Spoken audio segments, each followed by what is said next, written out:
Hello everyone, welcome back to Code Dev Academy. Have you ever wondered how glitches like this are being created?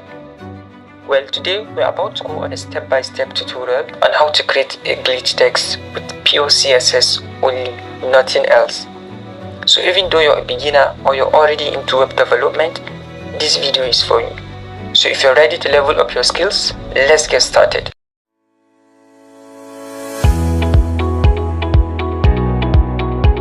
So as you can see here, I'm having my two files here of my HTML file and my CSS file right here. For my HTML, I just have some basic HTML here, which I gave it a title of glitch, and I linked my HTML file to my CSS file.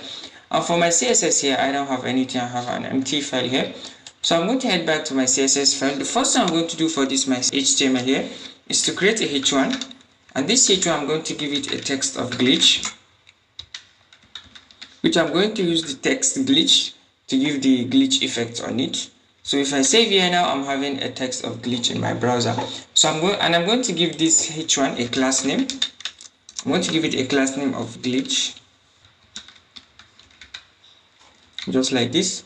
And I'm going to use this class name to target it in my CSS here. So the first thing I'm going to do, I'm going to give a margin of 0, and I'm going to give padding to be 0 also. And I'm going to make a box sizing to be border box.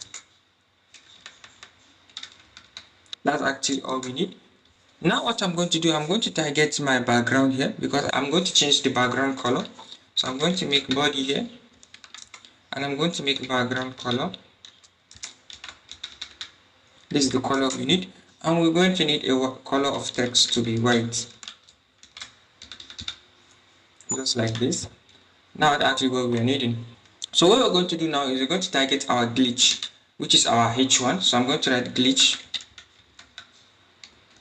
The first one we're going to do, we're going to make it a position of absolute, because we want to take it to the center of the page. So first we're going to make a position of absolute, and we're going to make a top to be 50%. A top to be 50%, and we're going to make the left to be 50% also. And after that, we're going to make it to be a transform translate, and we're going to make it, since when we save here it's in the middle but a little bit by the side, so we're going to make it position in the center. I'm going to say minus 50% here, comma, and I'm going to say minus 50% also. Now this is going to bring it to the center. So after that, what I'm going to do now, I'm going to increase the font size. The font size, we're going to make it to be 5 rem. Now we have it to be 5 rem by the size, and we're going to need some letter spacing here. We need a little bit of space between the letters, so we're going to make it to be 10 pixels, just like this.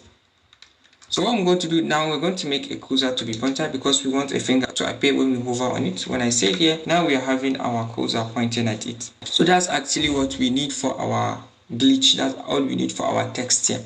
So what we're going to do now, we're going to clone this our text with the use of pseudo element. So what I'm going to do, I'm going to say glitch. I'm going to target our glitch just like this, and I'm going to put a pseudo element, and it's going to be before.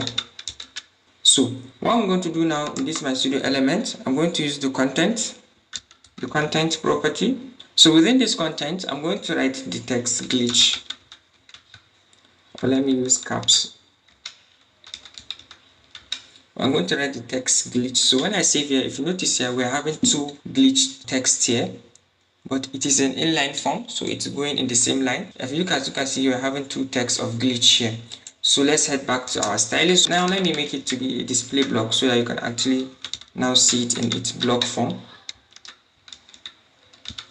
So now you can see it's normal and inline. It is in the block form now. Now after making a display block, I'm going to make it a position of absolute. Now what we're going to do, we're going to make it a top of 0. So after having it to be a top of 0, we're going to make it a left also to be 0. We're going to make the left to be 0 also. So by the time I save here, now you're not seeing my second text. That's because now it is in the same position with my glitch text. It's underneath It is underneath my first text, so it's having the same position. Now what I'm going to do, after creating a before pseudo element, now I'm going to create an after, because I actually need 3 of the text. So instead of me, since I'm going to give it the same styling as this my first styling of this my before, instead of me writing the same styling, I can just come here and give comma and just say glitch, just like this, and give it my pseudo element and write after. I'm going to having my before text and my after text. So when I save here, you're actually not seeing both of my text, but if I decide to remove this my position of absolute just like this here, if I cut it and I save, now you're seeing 3 of my text here. The middle one is my actual text, and this is my before and this is my after. So let me bring it back to the, so it's going to be stacking on top of each other. So you're not going to be seeing it clearly. So after that, what I'm going to do now next is I'm going to create some styling, because I want, when I'm hovering on my before and my after text, I want some changes to happen. So I'm going to say dot glitch. I'm targeting my glitch first, then I'm going to say hover. When I hover on it, just like this, no, I'm going to target my before now first. So when I hover on my before, when I hover on the before, the first thing I want to do, I'm going to give an animation. So I'm going to write animation first. Then I'm going to target my glitch in my animation, just like this. So I'm going to give it to be 0.3 seconds, 0.3 seconds, and I'm going to write linear, just like this, and I'm going to say 6, and it's closing just like this. So after that, I'm going to change the color of the text. So when you hover on the before text, I'm going to change the color to 219 and 6 F3. Now we're having this color. Then we're going to make the z index to be -2. I'm going to need the z index to be -2. So when I hover on it, you're not seeing the changes actually, but there's actually changes. Let me finish styling my after text, then I'm going to remove the position absolute so you can actually see what is happening. So after that, I'm going to now target my after text. So I'm going to try say glitch, write glitch just like this, and I'm going to say hover.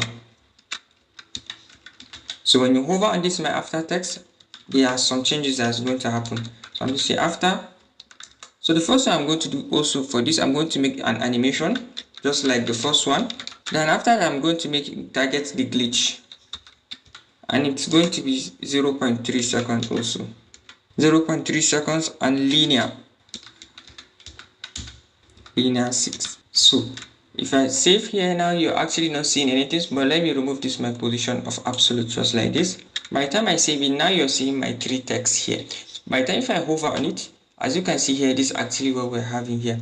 But my second text is not working, so let me head back. Okay, I'm supposed to give it a z index. First of all, I haven't changed the color, so I'm going to change the color to another different color.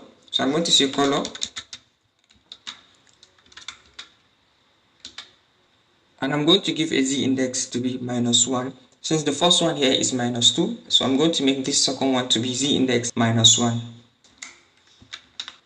So when I hover on them, now you're seeing the changes of the color that is happening right now. So let me bring back my position of absolute just like this that I removed earlier. A position of absolute, top to be 0, left to be 0. Now they're in the same position right now. So after that, what I'm going to do now, I'm going to give an animation. So I'm going to say at keyframes, and I'm going to target my glitch here for my animation. So the first thing I'm going to do now, I'm going to say at 0%, I want top to be 0 and left to be 0. I want the top to move 0 and the left also to be 0, just like this. So I'm going to copy this and I'm going to paste it. I'm going to change this to 30%, and I'm going to change this to 40%, and this to 60, this to 80, and let's take this to 100%.